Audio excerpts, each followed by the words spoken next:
everyone, welcome to Atlearn, the platform where the students could enhance their knowledge with the high quality videos with their simplified notes. For more such videos, subscribe to our channel. So let's start our video. So today we are going to start with the meaning and goals of Human Resource Department. In previous video, we understood about the skills and competencies of a Human Resource Department और क्या क्या competencies and skills होनी चाहिए HRM के पास, वो हमने सीख लिया था. आज हम पढ़ेंगे meaning and goals of human resource department. अब ह्यूमन रिसोर्स डिपार्टमेंट का क्या मीनिंग होता है, उसके गोल्स क्या होते हैं, let's understand. So meaning, human resource department we can say it is a part of HRM.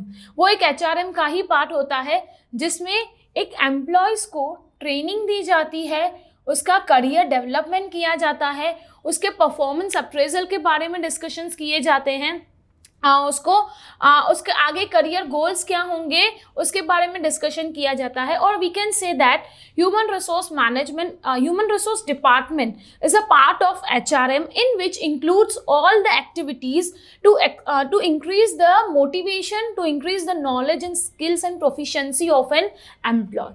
तो इसमें अपने एम्प्लॉयज़ की skill and knowledge and proficiency को बढ़ाने के लिए जो मैनेजर का एक वर्क होता है वो अपने एम्प्लॉयज़ को ट्रेनिंग देना, उनका करियर डेवलपमेंट करना, उनका परफॉर्मेंस अप्रेजल देना, उनको कंपेंसेशन देना. सो ये सारी चीज़ें होती है एक मैनेजर के अंडर में, जो किसके अंडर में जो मैनेजर करता है, जो किसके अंडर में आती है, human resource department.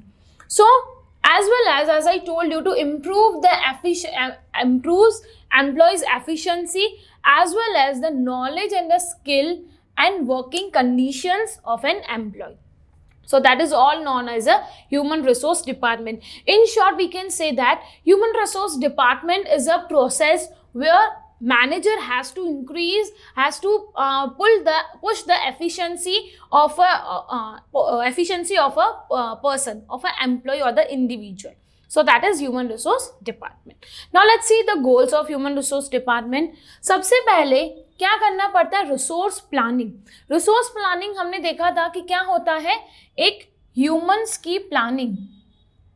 Human means जो इंडिविजुअल आपके ऑर्गेनाइजेशन में वर्क कर रहे हैं उनके लिए आप एक प्लानिंग करोगे. So it should be for right time, right place, okay, and for right job.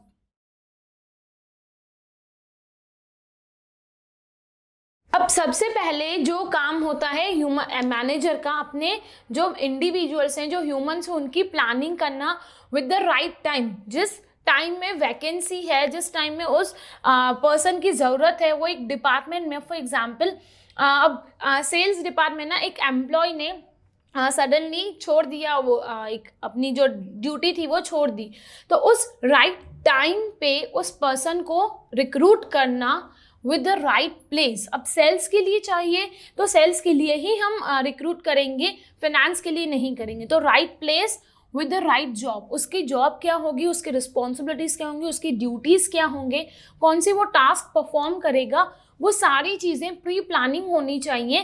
That is known as a resource planning. So resource planning, we can say that to plan a particular individual or employee for the right time, right place and a right job with a good amount of wages and salary. That is resource planning. So once you plan your resource, means once you plan how much individuals you needed in particular department, आपने एक बार planning कर दिया कि इतने लोग चाहिए, और as well as उस प्लानिंग के अकॉर्डिंग आपने रिक्रूटमेंट सिलेक्शन का प्रोसीजर भी फुलफिल कर दिया. देन जो आपका नेक्स्ट स्टेप आता है, as I told you, recruitment and selection. जो आपने प्लान कर दिया कि एक जो सेल्स डिपार्टमेंट है उसमें फॉर एग्जांपल 5 एम्प्लॉयज़ हमको इस टाइम पे चाहिए, क्योंकि कुछ की रिक्रूटमेंट है, मींस कुछ ऑलरेडी रिक्रूटमेंट थे बट कुछ ने जॉब भी छोड़ दिया. तो ऐसे करके फॉर एग्जांपल 5 एम्प्लॉयज़ को हमको रिक्रूट करना है, तो वो पूरा रिक्रूटमेंट प्रोसीजर होगा, सिलेक्शन प्रोसीजर होगा.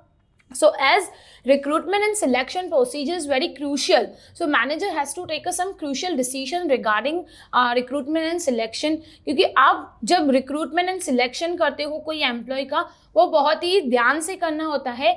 अब जैसे कि जितनी भी एडटेक कंपनीज हैं या जितनी भी बड़े बड़े ऑर्गेनाइजेशंस एंड कंपनीज हैं, वो अपना सिलेक्शन प्रोसीजर बहुत ही क्रूशियली करती हैं, क्योंकि उनको पता है कि जो हमारी ऑर्गेनाइजेशन में जो भी एम्प्लॉय है वो एकदम वेल नॉलेजेबल हो, स्किलफुल हो, उसमें अच्छे से स्किल्स हो, उसमें एफिशिएंसी हो, पहली बात तो क्रिएटिविटी हो, ये सारी चीज़ें वो कैसे करते हैं with the selection test.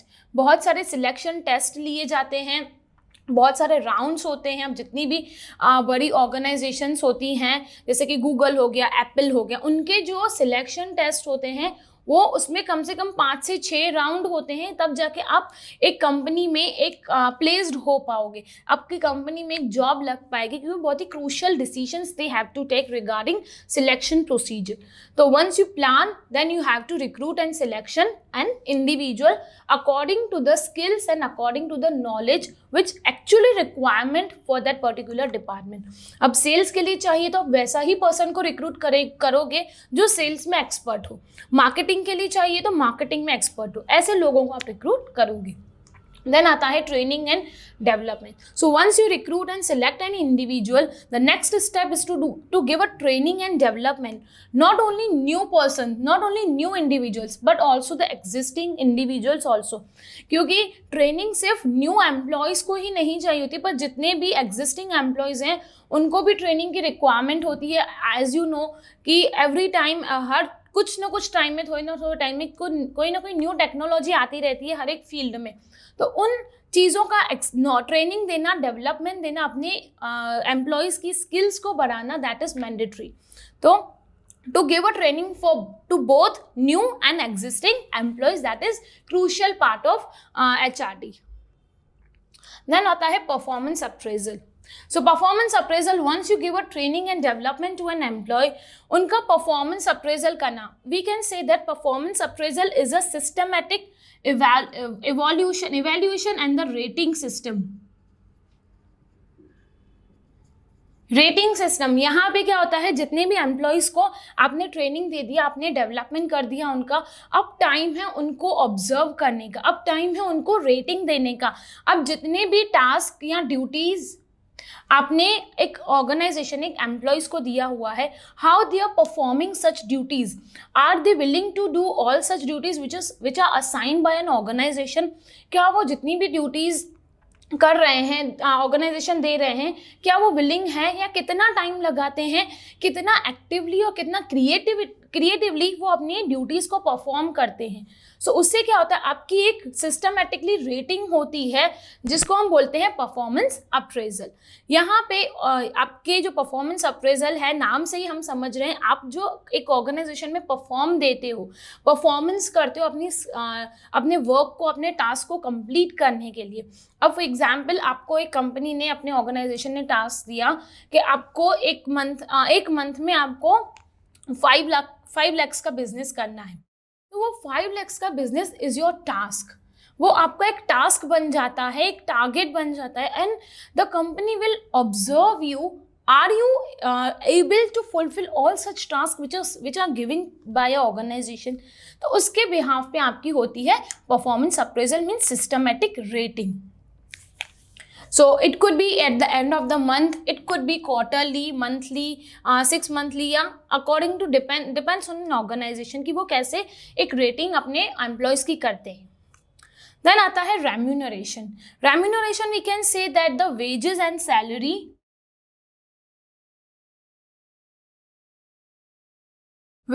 Salary given to an employees. अब ये भी एक चीज़ को ध्यान में रखना ज़रूरी है कि जो एम्प्लॉयज़ आपके ऑर्गेनाइजेशन में वर्क कर रहे हैं, they should be paid by organization with the good amount of salary, good handsome salary at least they need. अब नहीं तो ऐसा होगा कि अगर 2 एम्प्लॉयज़ हैं, for example there are 2 employees A and B and both are doing a same work, दोनों का वर्क सेम है, दोनों की टास्क सेम है, ड्यूटीज सेम है, बट फिर भी दोनों के सैलरी में डिफ्रेंशिएशन है, सैलरी डिफ्रेंशिएशन है। अब वो सैलरी डिफ्रेंशिएशन डायरेक्टली किस पे अफेक्ट करता है, आपके जो जॉब है, जो आपका टास्क है, ड्यूटीज़ जो ऑर्गेनाइजेशन ने दी है, डायरेक्टली उस पर अफेक्ट करता है। Because ultimately they never bother such things. हम दोनों सेम काम कर रहे हैं, सेम टास्क है, फिर भी हमारी सैलरी में फ़र्क है। तो जितने भी आपके एम्प्लॉयज़ हैं उनको सही से वेजेस एंड सैलरी देना, दैट इज़ इम्पॉर्टेंट थिंग। अगर यहाँ पे उनको अच्छी अपॉर्चुनिटीज़ नहीं मिलेगी, so they can leave your organisation at any time once they get a good opportunity. अगर उनको अच्छी अपॉर्चुनिटी मिल गई तो आपके ऑर्गेनाइजेशन को वो छोड़ के भी जा सकते हैं। तो अपने एम्प्लॉयज़ को अपनी ऑर्गेनाइजेशन में टिका के रखना, अपनी ऑर्गेनाइजेशन में बना के रखना, that is a responsibility of manager. Then आता है motivation. Ultimately human resource management functions and goals never end with the means they end with the motivation only. वहाँ पे मोटिवेशन चाहिए ही एम्प्लॉयज़ को, in term of monetary terms, in non monetary terms. आप monetary terms में दे दो, non monetary terms में दे दो। सो ultimately they need a motivation to groom up themselves। खुद को ग्रूम अप करने के लिए, खुद की स्किल्स बनाने के लिए, नॉलेज बनाने के लिए उनको मोटिवेशन चाहिए होता है। Because many of the time employees lake of the motivation, वो पहले तो स्टार्टिंग में बहुत ही अच्छा काम करते हैं, बट कुछ टाइम पॉइंट ऐसा आता है कि वो थोड़े डीमोटिवेट हो जाते। So there should be need of some external push to build up their motivation. उनको एक एक्सटर्नल पुश चाहिए होता है जहाँ पे वो अपने मोटिवेशन को इंक्रीज कर सके, इन्हांस कर सके। So it could be in any term, it depends on the manager। so ultimately उनका एक फंक्शन है, गोल क्या होना चाहिए कि मेरे जो एम्प्लॉयज़ हैं वो जो काम हम उनको दे रहे हैं, टास्क दे रहे हैं, वो उनको फुलफिल कर पाएँ, और वो तभी हो पाएगा जब आप एम्प्लॉयज़ को मोटिवेट करोगे। Fine. So these were the some goals of HRD. Let's revise what we have done today. So today we have understood about the meaning of HRD and goals, resource planning, recruitment and selection, training and development, performance appraisal, remuneration and motivation. So that's all for this video.